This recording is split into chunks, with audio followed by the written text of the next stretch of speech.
ए जीवन रे अनेक धर्म करिसेंती बोली आपण जदि भाबुछंती तो परम ब्रह्म नारायण को विराट शरीर रे आपणकर स्थान अछि कि नाही बोली किपरि जानिबे।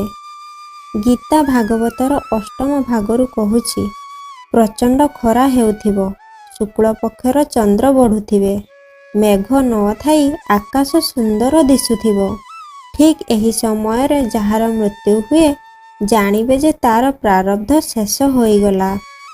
से जन्म मृत्यु चक्र रे आउ न पड़ी भगवानंक विशाल हृदय रे एक स्वतंत्र स्थान पाइला।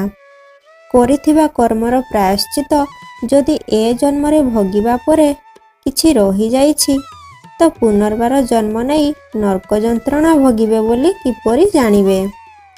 जेउ समय रे आकाश मलिन थिबो, दिन थिले भी आकाश रे सूर्य देखा जाउ नथिबे, श्रावण मास ठारू पौष मास मध्य रे कृष्ण पक्ष चंद्रमा क्षीण हेउथिबे। ठीक सही समय रे जहार मृत्यु हुए तेबे आपण माने जानि पारिबे तार प्रारब्ध शेष होई नाही। से पुनर्बार जन्म चक्र रे पड़िबो, करिथिबा कर्मर फल निश्चिंत भोग करिवो।